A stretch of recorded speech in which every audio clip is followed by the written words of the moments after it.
pour ceux qui étaient là l'année dernière, je m'étais hasardée dans des petites comparaisons avec du tardigrade, des métaphores animales. Cette année, je ne m'y risque pas. Je vais simplement vous laisser apprécier les interventions de nos experts sur la partie donc de data et IA avec la table ronde démocratisation de l'IA. J'invite donc Erika qui va modérer cette table ronde et à ses côtés viennent Nat Eves de NVIDIA, Gilles Moïse de Recital et Georges Arp de CGI. Merci.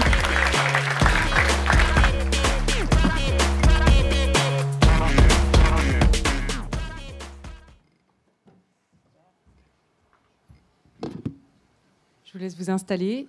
Est-ce qu'on a Gilles de Recital? Ah, on a une petite défection pour le moment. Bon. On va démarrer néanmoins. Ah bah voilà, super Gilles.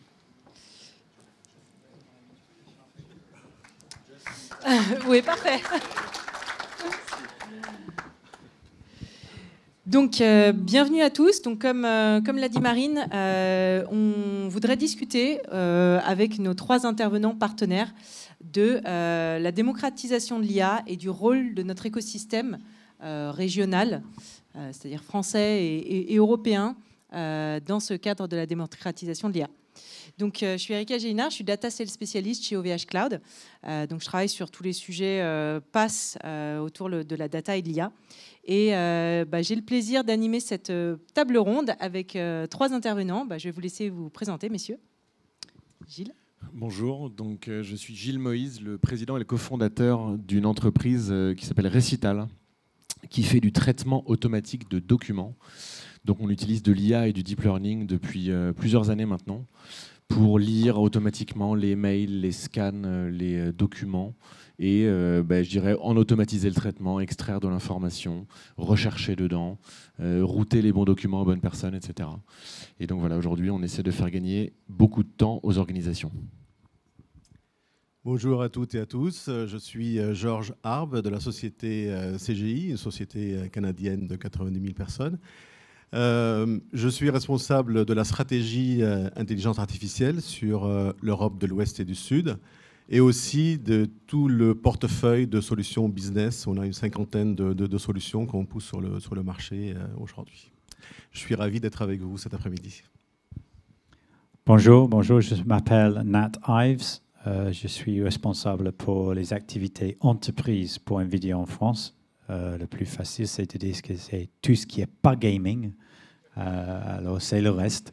Mon rôle, c'est de rendre courant les clients, les partenaires, le monde des capacités d'NVIDIA pour aider à avancer avec l'IA.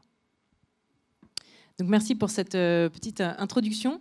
Alors, la première question qui m'est venue en tête quand on parle de démocratiser l'IA, c'est d'abord d'aller un petit peu au-delà justement de la hype et d'essayer de comprendre quel niveau de maturité d'adoption vous constatez chez vos clients. Je propose qu'on démarre par Nat. Qu'est-ce que voulez-vous nous en dire? Alors, clairement, ça dépend le secteur, les verticaux. La plupart des entreprises sont toujours dans la phase d'expérimentation et des pilotes, des POC. Et la plupart avec les technos ou les outils qui sont génériques et assez disponibles, comme Copilot, etc. Mais on a déjà les entreprises, les clients dans quelques secteurs, notamment le secteur média, où ils sont moins entraînés, et le secteur santé, qui sont pas mal avancés avec les projets assez spécifiques.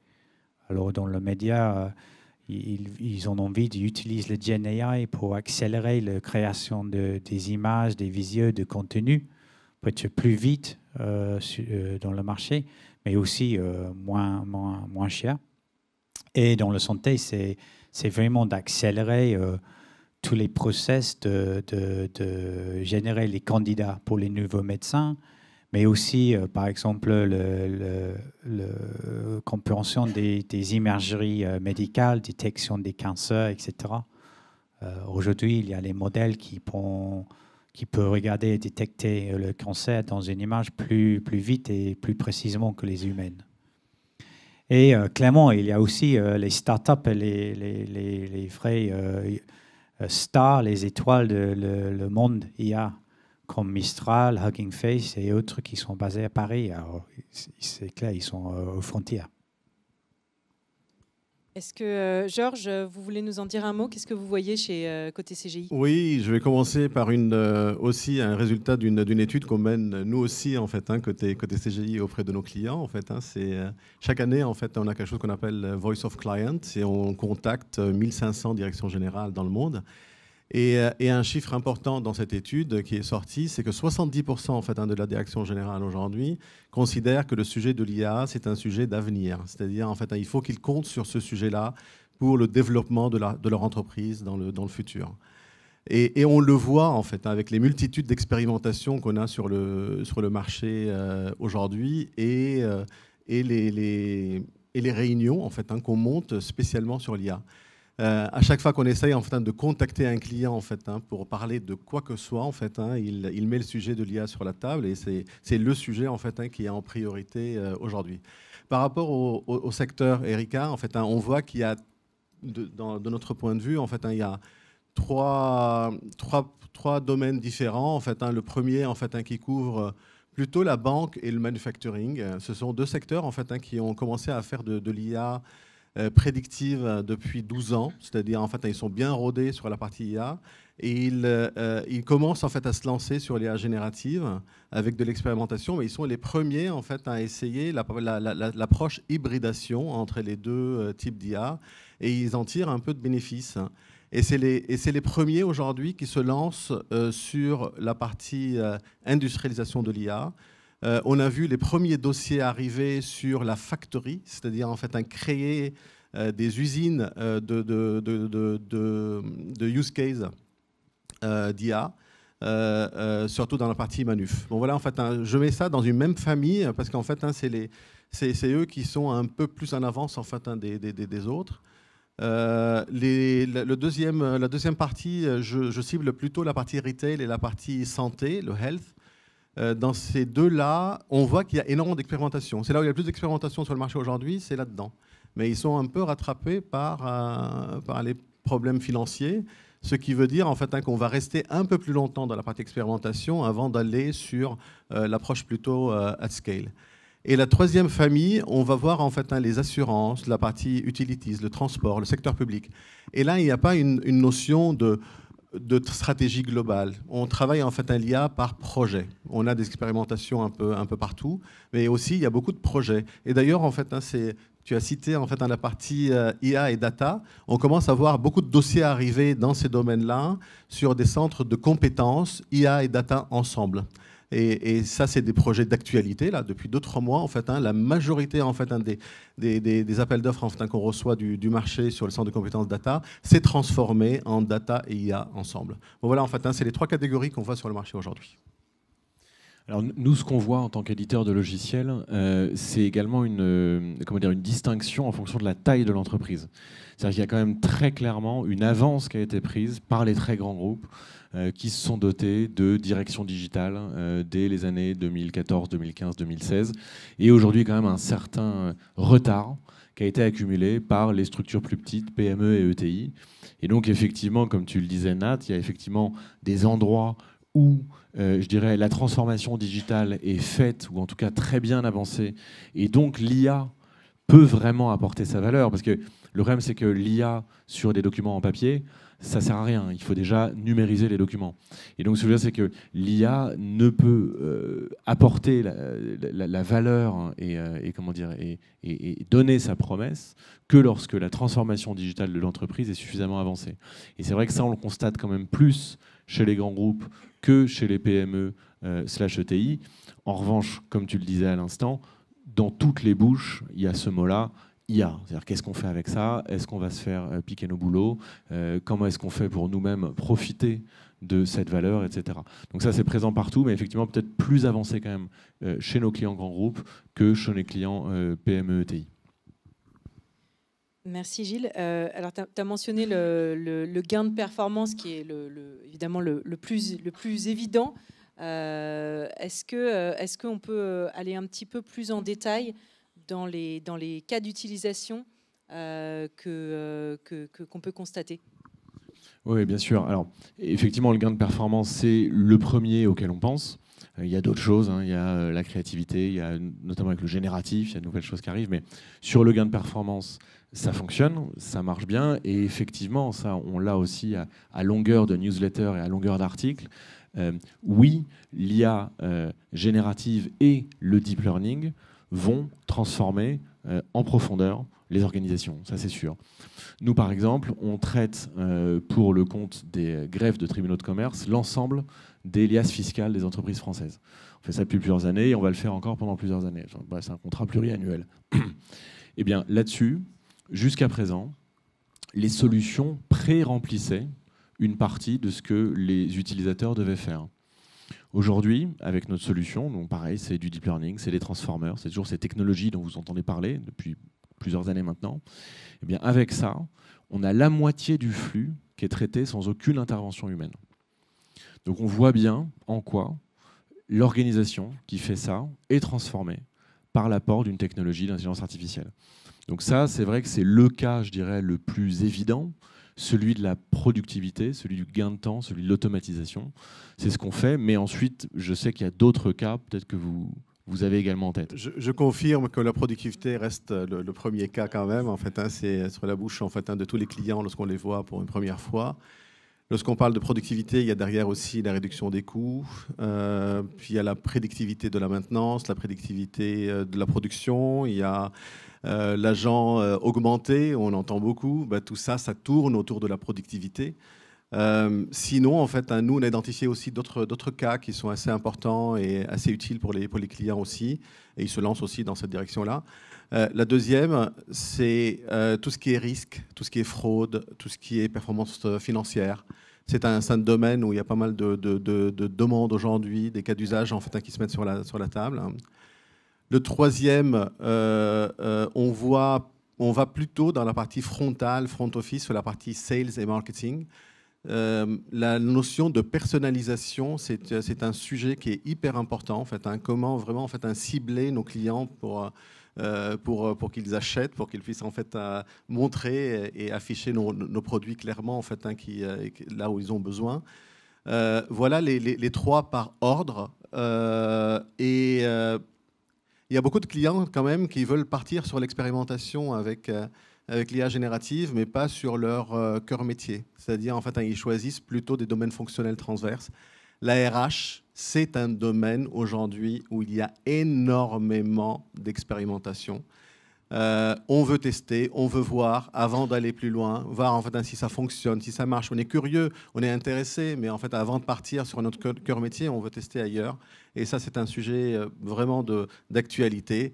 Et n'oublions pas que même si la messe n'est pas dite encore, et il y a toujours beaucoup de questions là-dessus, la fonction IT, lorsqu'on parle génération de code, lorsqu'on parle tout type de test, de la partie test unitaire jusqu'à les tests d'intégration, la génération automatique des dossiers d'architecture, la partie sécurité, tous ces dossiers-là, en fait, ce qu'on appelle nous AI for IT, c'est quelque chose en fait, qui est hyper demandeur sur le marché. Ils vont frapper pas à une porte d'un DSI sans qu'ils posent ce genre de questions. Est-ce qu'on a des réponses complètes aujourd'hui? Non.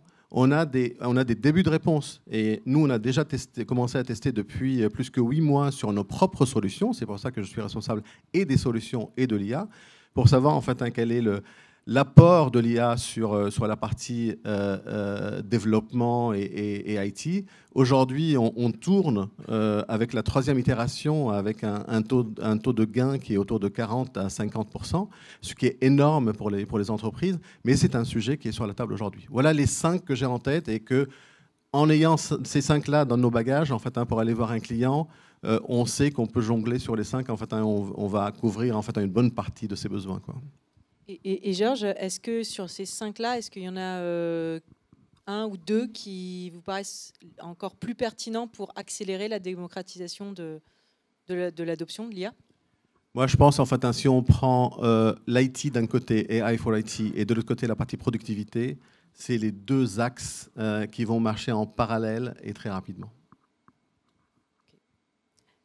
Oui, je suis assez aligné avec les réponses. Je pense que les cas d'utilisation pardon, je regarde mes notes, ça aide l'anglais. Le cas de l'utilisation d'usage qui est le plus facile à adopter, c'est dans les zones de productivité, réduction de coûts, des activités assez transverses, parce que ce type d'IA est assez disponible déjà dans les outils ou dans les solutions existantes. Là, je pense même de mes enfants qui utilisent l'IA pour accélérer, d'être plus productifs avec les devoirs. Mais c'est peut-être pas le cas d'usage que nous avons en tête. Mais moi, je pense le quotidien pour écrire un email, pour créer une job description, de mettre en ligne, pour ouvrir un post, pour regarder le boîte email et prioriser les choses. Maintenant, on peut échanger avec ces boîtes email. OK, donnez-moi les 3 emails qui me citent ou les choses comme ça. Ça, c'est les choses qui vont être assez faciles à adopter et il va avoir un gain de productivité intéressant. Oui, la RH. J'ai combien de jours de congé qui restent? Est-ce que mes frais ont été payés? Des questions comme ça, une solution d'IA peut faire assez facilement. Et on va voir que ça s'est infusé dans les solutions des logiciels, des ISV. Alors, on va avoir les clients et les entreprises qui consomment même sans être conscients. Alors, ça, c'est le zone le plus facile à adopter. Le deuxième, ça concerne les bases de données, les bases de connaissances qui étaient citées dans le dernier créneau. C'est les clients qui ont déjà fait une transition numérique. Alors, ils ont une énorme base de données qu'ils ont envie d'exploiter, de rendre plus visible aux collaborateurs ou même aux clients, aux utilisateurs finaux. Alors, ça, c'est les sujets encore assez faciles à construire maintenant, mais que ça demande une intégration avec les systèmes, ça demande un peu de sécurité, etc. Alors, les concerns classiques de l'informatique, de l'IT, mais ça reste hyper intéressant et c'est peut-être le cas d'usage où les DSI parlent le plus souvent. Le dernier cas d'usage est peut-être le plus... c'est les cas d'usage qui sont spécifiques, qui sont hyper spécifiques pour le cœur de métier de l'entreprise. C'est peut-être le plus facile à créer parce que ça demande un peu plus de développement et d'expertise, mais c'est peut-être là où il y a les résultats les plus intéressants et les solutions les plus précieuses qui peuvent vraiment différencier un client versus les concurrents. Et j'ajoute, Erika, en fait, un cas d'usage qu'on voit assez fréquemment aujourd'hui qui transforme en fait le monde de la BI. C'est comment utiliser en fait l'IA pour faciliter l'accès aux données BI. C'est au lieu que ça soit en fait sous forme de requêtage, mais transformer ça en fait en langage naturel pour accéder à l'information. Je pense en fait qu'il y a beaucoup de clients qui réfléchissent aujourd'hui pour faciliter la vie, surtout en fait au métier, pour accéder à l'information, pour créer en fait les tableaux de bord, pour créer en fait les fichiers Excel un peu les tableaux croisés d'une façon assez simple et uniquement avec des mots simples du langage et non pas avec des requêtes. Je pense en fait que l'IA va transformer le monde de la BI et on commence à le voir en fait avec pas mal de demandes sur le marché aujourd'hui. Oui, et vraiment dernier point, mais c'est vrai qu'effectivement c'est exactement le cas de ce qu'on appelle le RAG, donc le Retrieval Augmented Generation, où effectivement on va d'abord chercher dans les données de l'entreprise pour ensuite demander au grand modèle de langue, au LLM, de générer une synthèse. Et ça, effectivement, c'est un cas qui permet, de s'assurer de la source des informations, on sait d'où elles viennent, et d'en garder la trace et de pouvoir les citer. Et ça, vraiment, le RAG, en gros, c'est probablement ce qui va nous permettre d'avoir ce qui est vraiment le Graal, en tout cas pour nous, éditeurs de logiciels, qui est le chat GPT de l'entreprise. Vous avez votre chat GPT de votre entreprise sur vos documents. On comprend bien tout l'intérêt et les cas d'usage qu'on peut avoir. Je ne sais pas si vous avez cette impression-là, mais à chaque révolution technologique, on se dit, bon, allez, l'Europe est bien positionnée, il faut y aller, on va prendre la vague, mais, toujours un mais, quels sont, selon vous, de quoi l'écosystème a besoin pour vraiment être bien se positionner dans la course à l'IA mondiale? Peut-être Nat, est-ce que vous voulez démarrer? Oui, bien sûr. Alors, première chose, c'est que on a déjà les grands succès en France. Alors, Paris, c'est vraiment... je parle de l'Europe et je parle de la France. Clairement, je suis à Paris aujourd'hui. Mais Paris, c'est une vraie vitrine. On a beaucoup de talents qui sortent des écoles et des centres de recherche. Et c'est grâce à ça que Hugging Face, Photoroom, Mistral et QTI sont établis ici. Et je ne cache pas qu'on va avoir 2 ou 3 autres unicorns sur de l'écosystème français dans les prochaines semaines. Alors, première chose, c'est grâce à les grands centres de recherche et cette disponibilité de talents déjà très bien placés. Mais en fait, de créer de valeur de cette IA, ça nécessite qu'on crée une valeur économique durable dans la société, dans le système. Alors, c'est-à-dire qu'on va avoir les avions ou les voitures et les trains, les planes, trains and automobiles. Alors, je cite clairement Alstom, Airbus, Stellantis, qui sont créés plus vite, moins cher et mieux. On doit avoir les services pour les citoyennes qui sont plus accessibles grâce à l'IA. Alors, on peut faire que c'est plus facile à faire les impôts. On a tout l'intérêt de que ça, c'est plus facile. Et que, par exemple, que pour une boîte d'assurance, que les primes sont moins chères parce qu'ils ont la capacité d'analyser les risques plus précisément et qui peut payer les clients qui font les demandes plus vite. Mais pour faire ça, ce n'est pas suffisamment juste avoir une super LLM, d'avoir un modèle. Ce n'est pas ça qui va faire la différence. C'est d'avoir une direction, un COMEX, qui réfléchit dans une sens stratégique comment le secteur, l'industrie va être complètement perturbé, changé grâce à cette évolution technologique et qu'ils ont envie d'être un perturbateur, pas perturbé. Et là, honnêtement, aujourd'hui, ça, c'est qu'est-ce qu'on manque. C'est en gros, Mike, clairement, il y a quelques exceptions, mais c'est les boards et les COMEX des entreprises et les grandes organisations françaises qui ont cette vision et l'audace d'aller être avant. On parle aujourd'hui de démocratisation de l'IA. La démocratisation, c'est juste ça. C'est que ça va être disponible partout et avec un prix qui n'est pas cher. Alors, ça va être disponible et pas cher pour vos concurrents aussi. Je suis d'accord avec toi, Nat. En fait, c'est sûr. On n'a pas à rougir en France, en fait, avec ce qu'on a aujourd'hui. Tous ces scientifiques, en fait, qui, avec beaucoup de compétences en maths, en statistiques, en fait, qui ont fait la différence sur le marché aujourd'hui. Et c'est quelque chose, en fait, qui fait la différence quand même. En fait, lorsqu'on voit le nombre de sociétés qui brillent sur notre territoire. C'est quelque chose en fait, sur lequel en fait, il faut qu'on soit vraiment fier. Après, en fait, c'est vrai qu'il y a toujours en fait, du mais, comment aller plus loin, comment accélérer. Et moi, je pense en fait, qu'il y a plusieurs points. En fait, le premier point, c'est, je pense en fait, qu'il faut qu'on soit un peu moins dépendant des cloud providers un peu nord-américains et avoir une fierté d'avoir en fait, une structure européenne. Les 2 sujets que vous avez cités sur la partie sécurité, sur la partie approche environnementale,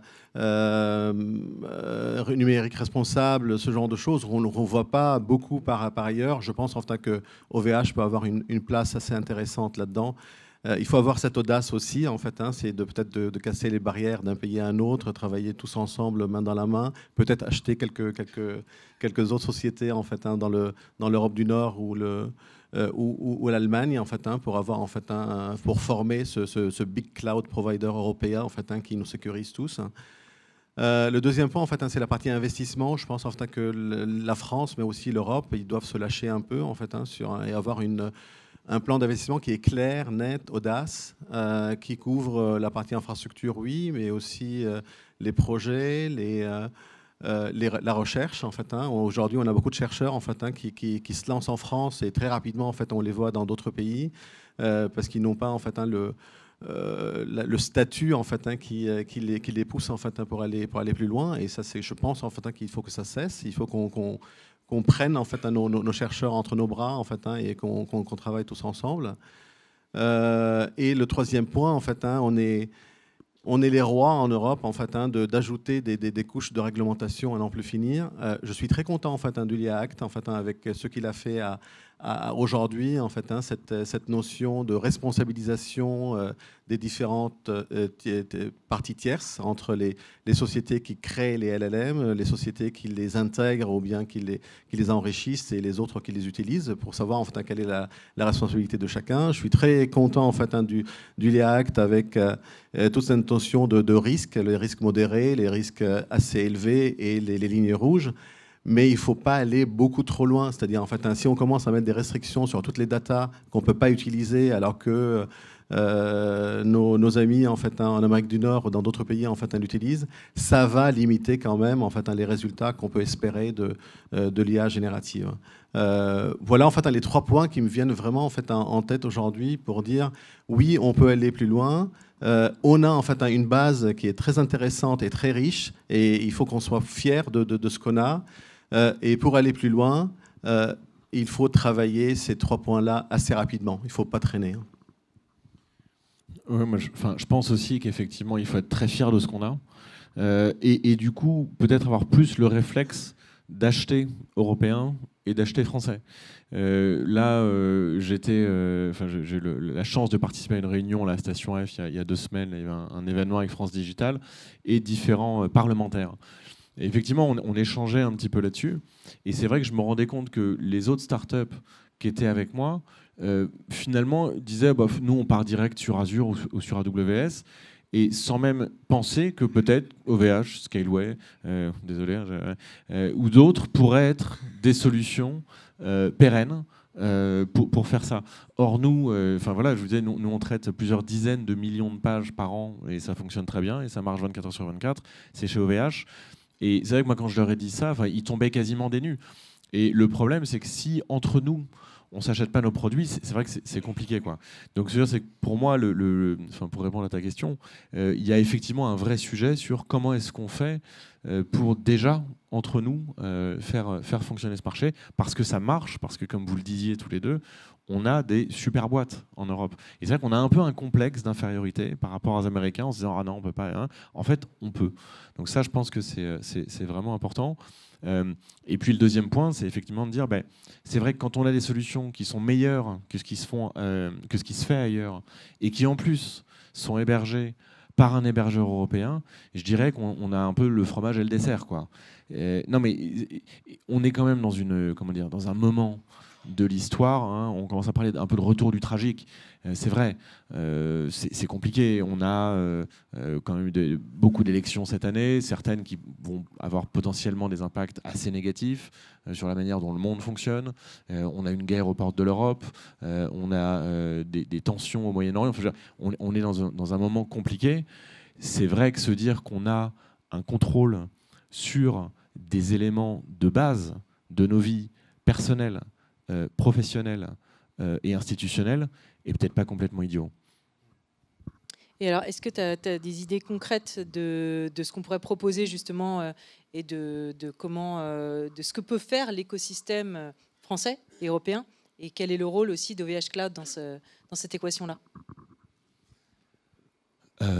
Alors, le rôle d'OVH Cloud, bon, enfin ça, je dirais que c'est peut-être plus à Michel Paulin qu'il faudra le demander, mais c'est de continuer à grossir, de continuer à fournir des services, de peut-être fournir des services de plus haut niveau. On avait un échange hier avec Fanny justement à ce sujet-là, c'est-à-dire que, en gros, comment est-ce que, quand on arrive sur OVH Cloud, on a d'emblée le même niveau de service que ce qu'on peut avoir sur un GCP, sur un AWS ou sur un Azure. Nous, donc, notre secteur, c'est ce qu'on appelle Document Intelligence. C'est vrai qu'aujourd'hui, quand on arrive sur Azure, il y a Azure Document Intelligence. Et donc, il y a une plateforme, on peut déposer les documents, annoter, utiliser des modèles qui sont prêts, etc. Nous, c'est ce que j'ai proposé justement hier à Fanny. Je lui ai dit, mais pourquoi est-ce qu'on ne met pas ça en place directement sur OVH pour que les gens aient le même niveau de service? C'est vrai qu'aujourd'hui, on est encore très IaaS, très PaaS. Il faut vraiment arriver à un niveau SaaS où la personne arrive, elle consomme directement son API sans avoir à se soucier de ce qu'il y a derrière, combien de machines, etc. Donc je pense que c'est vraiment ça la direction, en tout cas, j'imagine pour les hébergeurs français et européens, de vraiment devenir petit à petit des hyperscalers, c'est-à-dire de fournir directement de la solution SaaS à leurs clients. Et d'un point de vue peut-être plus réglementaire, et c'est ce que suggérait le parlementaire avec qui on discutait l'autre fois, il nous disait c'est vrai que si quand on vous donne des subventions de start-up, si quand on vous donne du crédit impôt recherche, ça part en Google Ads et en Microsoft Azure, c'est peut-être pas vraiment là qu'on a envie d'investir notre argent public, quoi. Donc voilà, il y a probablement un peu de réglementation pour diriger quand même les flux et du côté des hébergeurs, aller de plus en plus vers le SaaS et pour avoir vraiment une stature d'hyperscaler US. Est-ce que Georges ou... Pour OVH Cloud, en fait, je pense en fait que vous avez complètement votre place dans cet écosystème, et l'écosystème pas uniquement français mais européen. Vous avez deux points force en fait que vous pouvez mettre vraiment en fait en amont, c'est la partie sécurité, gestion de risque, tous ces points-là, le secure. Et le deuxième point, c'est la partie environnement, toute cette approche en fait de construction en fait du cloud avec la responsabilité numérique. Ce sont deux points hyper forts aujourd'hui en fait qui résonnent en Europe, qui résonnent un peu moins en fait aux États-Unis et au Canada. Et se renforcer encore plus en fait sur encore plus de services en fait à valeur ajoutée, et surtout en fait une présence européenne qui est un peu plus confirmée. Voilà en fait ce que je vois à côté OVH, mais en fait je suis certain en fait qu'il y a une place intéressante en fait qui est préparée pour vous là-dessus. Vous aviez mentionné, quand on avait préparé l'éco-conception avec de l'IA, qui pouvait être aussi quelque chose d'assez intéressant et d'assez porteur. Exactement. Ça, c'est un point qui est clé. Peut-être la France, elle est un peu en fait un pushy là-dedans plus que d'autres pays, mais je pense en fait que cette notion en fait elle résonne bien au niveau européen globalement, et il faut la mettre en fait en avance de phase. Voilà ce que je peux dire, mais sinon en fait c'est globalement en fait si on peut aller plus loin. Moi, je pense en fait que l'IA nous force en fait à avoir une collaboration entre tout l'écosystème qui est complètement différent de ce qu'on a vécu jusqu'à maintenant. Moi, ça fait 32 ans que je suis chez CGI Consulting, et j'ai vu venir en fait tout un tas de ruptures technologiques, de transformations. Jamais j'ai eu cette nécessité de travailler main dans la main avec les autres, avec l'écosystème, mais d'une façon globale. Jamais j'ai eu l'occasion de travailler avec des centres de recherche. Aujourd'hui, je ne peux pas faire en fait de l'IA si je ne connais pas en fait de plusieurs centres de recherche, voir un peu comment ils sont avancés dans leur développement des modèles, comment on va travailler tous ensemble. Je développe en fait des solutions métiers. Dans ces solutions métiers, je souffle des services IA. Mais ces services IA, peut-être dans la partie retail, sur le forecasting, il y a 2-3 startups qui ont déjà développé ce cas d'usage forecasting dans le retail. Est-ce que moi je vais le développer? Non. Je vais peut-être développer d'autres services à valeur ajoutée, et je vais m'appuyer sur ces startups-là pour proposer une solution en fait globale au niveau du retail à mes clients. C'est-à-dire, je vais aller chercher en fait les startups, je vais aller chercher en fait les centres de recherche, les autres sociétés comme nous en fait qui travaillent dans ce centre-là. Je vais chercher en fait des solutions comme OVH pour travailler tous ensemble. Je pense en fait que la notion qui est différenciante en fait avec l'IA par rapport à ce qu'on a vu jusqu'à maintenant, c'est cette intelligence collective. Et c'est vraiment en fait une intelligence collective. C'est ensemble et main dans la main en fait qu'on réussira. Je suis certain. Oui, je pense que premièrement, quand on parle de l'écosystème et qu'est-ce qu'on doit faire ensemble, l'IA, ça concerne l'infra au cœur du métier. Il y a un besoin d'une densité de calcul, normalement sur les GPU, qui n'est pas négligible. Et je veux féliciter OVH qui a investi en amont un peu du marché. Ils ont pris le courage de rendre disponible l'infra pour vous et vos clients. Aujourd'hui, ils sont sold out. Alors, c'est pas pour OVH chaque fois c'est un peu le chicken and egg, œuf et poule, pour OVH de continuer d'investir et de rendre disponible l'infra. Et je suis complètement aligné avec Gilles, aussi les services à niveau SaaS qui sont plus faciles à consommer et de utiliser. Pour OVH de faire ça, il doit avoir une visibilité sur le demande. Alors, première chose, c'est de communiquer entre vues et de rendre visible à OVH et entre vues, et entre clients, etc., où se trouve l'activité. Et là, on va assez vite avoir la confiance et le courage d'investir et de créer les solutions assez vite. Déjà, OVH, ils sont en train d'annoncer un service le processus d'audio. Alors, on parle de speech, de texte, grâce à un petit brique logiciel de NVIDIA qui s'appelle Riva. Alors, nous avons les centaines de briques comme ça et nous avons la possibilité de créer les solutions comme ça qui peuvent faire tourner dans une cloud souveraine, OVH, pour vos clients. Et ils sont efficaces, ils sont le plus efficaces. Ils utilisent la puissance calcul le plus efficace parce que c'est nous qui a créé le plus. Alors, mais c'est pas ça le point. C'est les briques sont là. C'est pas trop difficile si on parle entre nous. Deuxième chose, c'est cet aspect écologique. En France, nous avons la chance d'avoir une électricité qui est hyper verte, 100% renouvelable. Et chez OVH, ils ont le liquid cooling. Liquid cooling, ça va être incontournable pour l'IA pendant les prochaines années parce qu'aujourd'hui, on n'arrive pas à mettre suffisamment d'électricité dans les centres de données parce qu'on n'a pas la capacité d'avoir cette densité de calcul. Mais OVH, ils ont déjà fait le travail. Alors, ils sont prêts à attaquer cette vague. Il y a un concept on parle de le sobriety numérique et l'impact écologique de l'IA, et je suis clairement conscient de ça.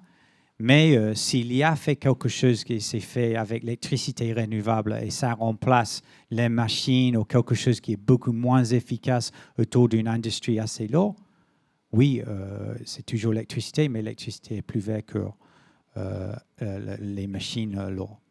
Alors, je pense que quand on parle de l'impact écologique de l'IA et de l'informatique et le numérique en global, on doit aussi regarder le balance avec comment ça peut aider une société d'être beaucoup plus efficace et plus écologique parce qu'ils ont un système qui, anticipe les choses, etc.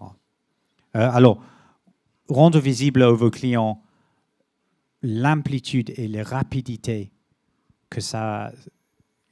le changement et cette vague de révolution pour leurs industries, partage, communiquer entre vous tout le temps et bien sûr partage les leçons, les erreurs et aussi les best practices. Je signale quelque chose, Erika, en fait, en s'appuyant sur ce que tu viens de dire, c'est le temps est hyper important, en fait, ce time to market. On n'a jamais vu autant de rapidité. On a l'impression en fait qu'on est dans un marathon continu en fait avec l'IA. On court et on voit en fait que le marché en fait court encore plus rapidement que nous. Cet engouement en fait qui est au niveau de chaque individu, mais aussi au niveau des entreprises. Ça nous pousse en fait à ce que tout ce qu'on a dit là depuis 40 minutes. Que ça soit pas quelque chose en fait qui va comme ça en fait c'est des mots et qui reste des mots, la réaction doit être vraiment rapide. Parce que si l'Europe n'avance pas, en fait, le monde avance sur la partie IA, il avance très vite. C'est la première fois qu'on voit une telle rapidité. On a eu plein de pronostics. En 2030, on va avoir je ne sais pas combien de milliers d'emplois en moins, je ne sais pas quoi. Mais ce n'est pas 2030. Attendez, c'est 2027, c'est 2026, c'est là, c'est dans 2 ans. En fait, ça casse complètement en fait, tous les barèmes, toute la notion de temps qu'on a dans notre tête. En fait, c'est complètement bouleversé avec cette approche IA. C'est intéressant et vous mettez pas mal en lumière l'aspect aussi co-construction et interdépendance en fait, de tous les acteurs de l'écosystème, si je comprends bien. Est-ce que vous identifiez un besoin particulier sur, par exemple, un sujet comme la formation? Est-ce qu'il y a besoin d'un accompagnement spécifique pour booster les usages? Alors, moi, je prends le point de côté talent. Formation, oui, mais trouver les bons talents dans l'IA, aujourd'hui, ce n'est pas facile. Je dis les bons talents, parce que tout le monde a devenu un data scientist et un AI expert pendant une nuit, mais les vrais experts sont pris par les startups. Et c'est bon, ils sont les startups français, Mistral, etc. Mais alors, l'écosystème doit aussi attracter les bons talents et rendre disponible pour les entreprises, parce qu'un jeune étudiant qui sort d'une grande école aujourd'hui, qui est un expert dans le linear algebra et qui va faire le prochain modèle, je ne suis pas sûr qu'il a envie d'aller travailler dans une banque régionale française. Alors, peut-être qu'il peut travailler chez vous. Et elle peut travailler chez vous et aider cette banque régionale ou quelque chose pour avancer. Alors, rendre disponible le talent, c'est hyper important. Moi, je vais couper la question en deux. La partie formation vis-à-vis de nos consultants, nos ingénieurs, et la partie formation de nos clients. Aujourd'hui, en fait, il y a une grande partie aussi de nos missions qui sont sur l'évangélisation. C'est à travers quelques jeux, parfois des jeux de rôle, comment identifier les premiers cas d'usage en fait, chez les clients, comment identifier les gains potentiels en fait, de l'IA sur des services ou bien sur des cas d'usage bien concrets. On passe énormément de temps en fait, dans cette approche-là, c'est les accompagner en fait, pour faire leur premier pas vers l'IA générative. Et ça, c'est un point qui est hyper important et ça va durer, à mon avis. Que ce soit en fait, sur les grands comptes ou bien sur les comptes moyens. En fait, je pense en fait, qu'il y a une volonté d'avancer qui est assez rapide. Pour nos consultants à nous, c'est vrai que tout le monde veut faire de l'IA.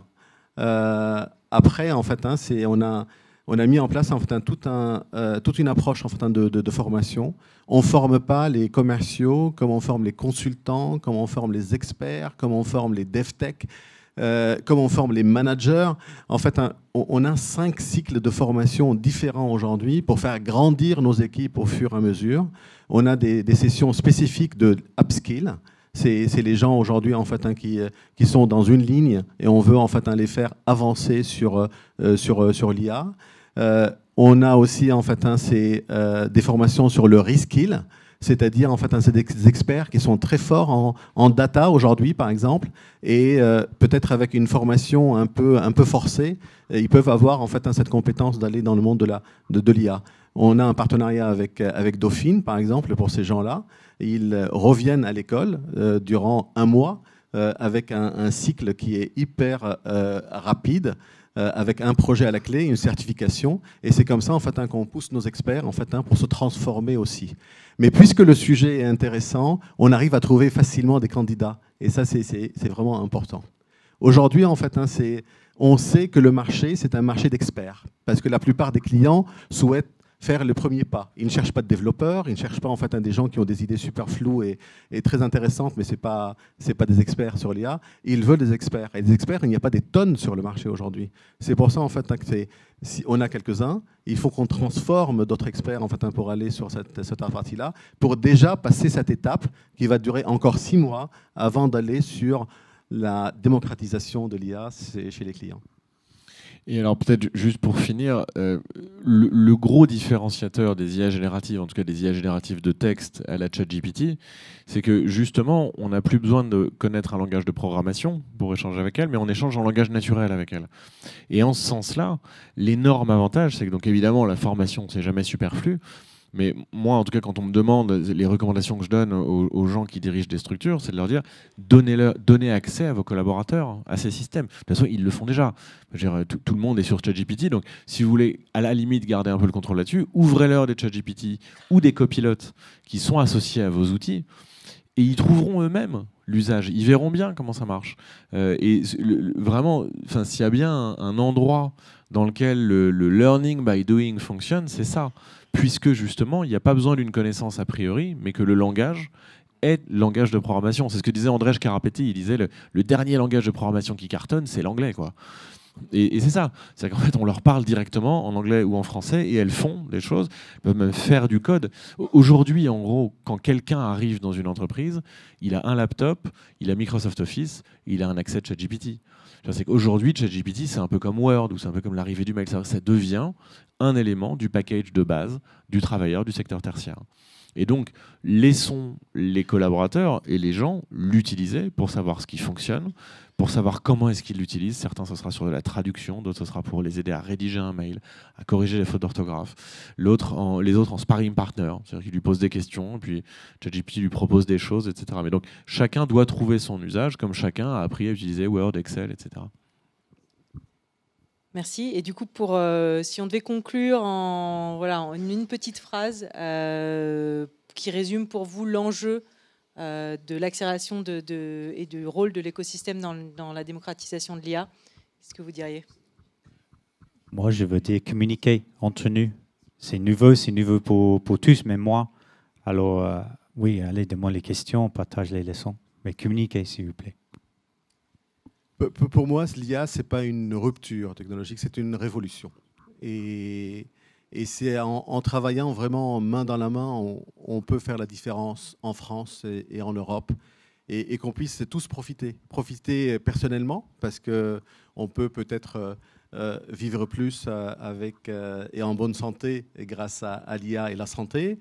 On peut travailler peut-être un peu moins et gagner plus si vraiment la productivité elle est là. Laissez-moi rêver un peu. Et c'est bien pour les entreprises parce que tu dis à n'importe quel entrepreneur aujourd'hui, en fait, je vais t'aider à réduire tes coûts, améliorer les performances, améliorer tes ventes et en plus en fait avec moins de risques et moins de fraude, il est heureux. Et pourquoi pas en fait, c'est au niveau de la France, rendre la France un peu plus indépendante. Parce que pour moi, je crois vraiment au trinôme IA, automatisation, robotisation. Ces trois-là ensemble peuvent nous aider à peut-être en fait à limiter l'offshore, peut-être en fait à développer de plus en plus des produits sur notre territoire et être un peu plus indépendant. Voilà. Et moi, vraiment, en un mot, c'est faites-le. C'est-à-dire que vraiment, ça existe, c'est souverain, c'est à portée de la main, just do it, quoi. Belle conclusion. Merci à vous trois, messieurs. Merci à tous pour votre intervention, la richesse des échanges. On a bien compris que c'est ensemble. Je crois que s'il y a un mot qui est bien ressorti par rapport à la force de l'écosystème. Donc je vous invite maintenant à regarder simplement une rapide vidéo sur les datas.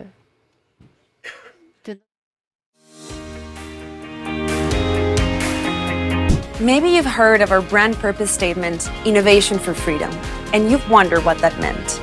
For me, this purpose is what makes OVH Cloud different. And one of the very pillars of this purpose is making sure that the data that our customers and partners entrust us with is in the data center they choose to use. The data remains their property, is free to be moved around at their will, is under their control, and is free from tampering. In short, data that stays your data. This is why partners win deals with OVH Cloud. If, as Forbes says, data is the new gold, then by choosing OVH Cloud, you, the partners, become the guardians of your customers' most precious asset.